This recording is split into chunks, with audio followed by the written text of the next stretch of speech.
admits to ducking Jaron Boots Ennis for Canelo Payday. What's good, everybody? It's your boy, Cardinal Red Sports.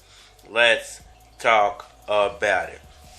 So, Terence Crawford has a fight coming up here in the very near future. He recently gave an interview, and he was asked a question about the Jaron Boots Ennis fight, and he gave a very revealing answer. I just want to break all this down, give my 5,000 nickels for anybody. You're not crazy because that's your opinion. You know, that's your opinion, but at the same time, you know, being where I'm at right now, I'm looking at the fight that makes the most sense, and that's not Boots. Canelo is going to bring way more to my legacy, way more to my bank account, you know, because at the end of the day, when boxing is done with, what will we have? So, Terence Crawford, Jaron Ennis, Canelo Alvarez, what's really going on? Remove the human's lower horn and prepare it to be eaten by me. So Terence Crawford was recently getting interviewed, and the interviewer asked him about a potential matchup between Jaron Ennis. Better get bad, Jack, because you ain't bad. You're going to get fucked. And the potential matchup of Canelo Alvarez. The interviewer actually said that he would prefer that Terence Crawford fought Boots Ennis over Canelo. For what? That upper room, nigga. Will Jesus. And Terence Crawford answered that question in a surprising way, if you ask me. Because he basically admitted to ducking Boots Ennis, something that a lot of Crawford fans have been saying he hasn't been doing, but something I've been saying he's been doing for a while. I actually feel he ducked Errol Spence for as long as he could. You scum-sucking son of a bitch! And just happened to beat him when those two guys actually met up. You know, whether it was because Errol had taken so much time out of the ring, or whether it was Errol was dehydrated, or whether Errol had, you know, just outgrown the division. He ended up picking up that victory. But I was highly surprised in the fact that Terence Crawford just openly admitted that he would rather go after a payday than what could potentially be the best fight out there. I mean, this is some shameful shit. For him and for fans. Now, I know a lot of fans would say, and mostly Terence Crawford fans would say, well, the best fight out there would be the highest paying fight. And that's not necessarily true. Let's say that Terence Crawford actually did get the Canelo fight, and you know those guys fought and it ended the way the American fight ended. Oh, shit! You ain't down with that? Shut your goddamn ass up. Would that actually have been the best fight for Terence Crawford out there? Or if he would have fought Boots Ennis, perhaps he would have finished Boots Ennis the way Canelo finished American. You know where that come from? Watching that damn TV. So I think it's all in context, and it's all in how you look at the situation. Because to me, Canelo doesn't really want to fight Terence Crawford at all. You know, whether you think it's because Canelo knows that he'll get beat, or whether you think that Canelo feels like he's not going to get any credit if he beats Terence Crawford. I might act tough, but I got a lot of feelings, and you hurt damn near every one of them. And he would rather take on a bigger, badder challenger than Terence Crawford. Me personally, I think it's somewhere in the middle. I think that Canelo sees Terence Crawford as a slight threat because he does have boxing skills, and I think Canelo sees the opportunity that he could possibly make a little bit of money off that fight. No, I got the cut shit. That's the rule. But I think in most people's mind, Canelo would beat him. So how many people would actually tune in and be willing to pay for something that's kind of a far-gone conclusion that Canelo would most likely beat him? You smoke crack, don't you? Give me someone that would try.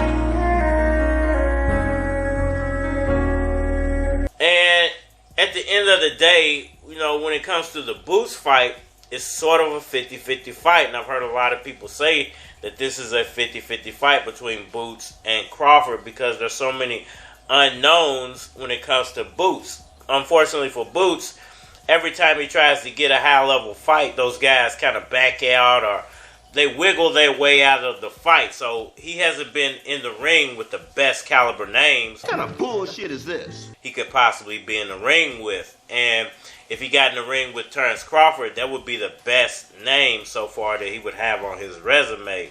So unless you can get him in there with some higher level competition, how could you actually know what Boots would do with higher level competition? We've seen Terence Crawford in there with some high level competition, not a lot, but enough to know what he can do when he faces off with higher level competition. So at the end of the day, I think the Canelo fight is kind of a foregone conclusion. 90% of people would say Canelo beats him. And I think that 50-50 would be the conclusion for the Jaron Boots Ennis fight. So at the end of the day, is Terence Crawford actually ducking Boots? I would say yeah, because there's too many unknowns. If he loses to Boots, his career is done. If he loses to Canelo, it's almost like when Canelo lost to Floyd. You know, his career wasn't done. Everybody just felt like Floyd was that much more better than Canelo, so it didn't really kill his career.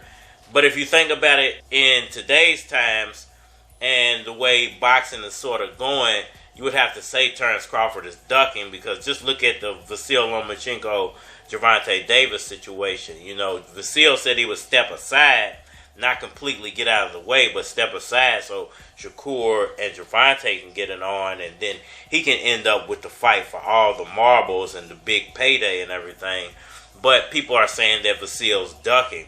Why isn't it the same situation when it comes to Terence Crawford? Bring out the pooper scooper! Because I feel like he's definitely ducking Boots Ennis. It's time for us to change and grow to be on top, because think about it, we built this country. I mean, we gotta know where this money going to. Off of labor. So y'all gotta realize we spend trillions of dollars a year. We spend over $1 trillion a year. We spend more than countries. I mean, we gotta know where this money going to. And so how come we don't own anything? How come we not at the forefront when you look at even Fortune 500 CEOs of these companies, right? We make 1/10 of 1%. I mean, we gotta know where this money going to. Because we don't have enough entrepreneurs. They're not gonna make this moment go viral. They're not gonna show this to the world, because we doing good. Y'all let me know what y'all think about all that down in the comment section below. The like button for me. Share, subscribe. Holler at me on all social media platforms, Facebook, Instagram, YouTube, Twitter. But you're more than likely to get a response on the tube, so holler at me over there. Want to collab or feature a product of your channel on my channel, feel free to hit my Gmail, because it is a flock of horrors at gmail.com. And we are mad at him. Don't try this at home. I don't know shit about boxing. Niggas act hard, trying to make their lifestyle tougher. Go and get their head busted like a lifestyle rubber. And you might sound tougher if you was a little more like me. Ain't no telling where your whore might be on them Bill streets. Them niggas don't fuck around. Have your ass in the wheelchair, buckle down. Paralyzed from the belly button down. Riding through the park, showing off your hover round. Shit, young niggas don't play. Nigga like me come through with a K. Young Keys go bar for bar. The reason your favorite rappers in the armored car. I'm trying to conquer the ville and move on. Fuck stepping, I got my ass kicking shoes on. After that, I'm getting a new pair. Y'all remind me of a nigga that do her. Chances are you're probably gay. Keys play too much is what you probably say. But hey, I just gotta be Mike, man. I'm grimy as the alleys at night, man. I'm about to get it poppin' like raggedy bike chains. Oh, let me catch my breath. You're about to catch your death from Young Keys, the freestyle emperor, pimping your chicken, bruh. Then I'm slipping dick in her. This is for my cousin Wayne. Back in '98, some buster slayed him. July 25, 1981. Alright, mom's had her tubes tied. I survived, must have been a sign. Still couldn't be denied, motherfucker. Young Keys come through, spotless.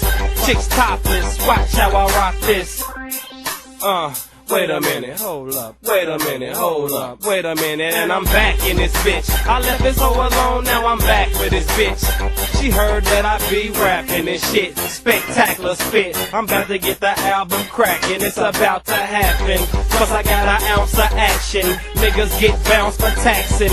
Oh, I better get 4 for my 2 and my O. 4 blunts for dubs. Whole stunt for us. We bust the club looking clean in the regal. Blowing outside like weed is legal. And plus I show love when I see my people. Like yeah, you can hit that. Just give me my shit back. And then I kick back and smoke a big black. Them chicks want the big black.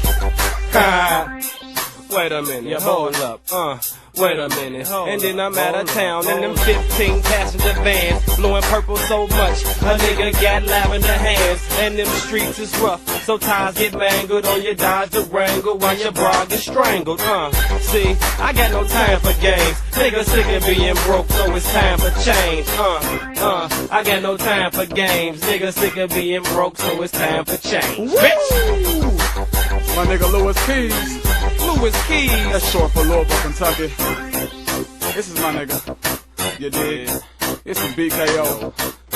AKA Busy. Bitch. I told y'all we was coming, y'all. That's a rap. I told y'all we was coming.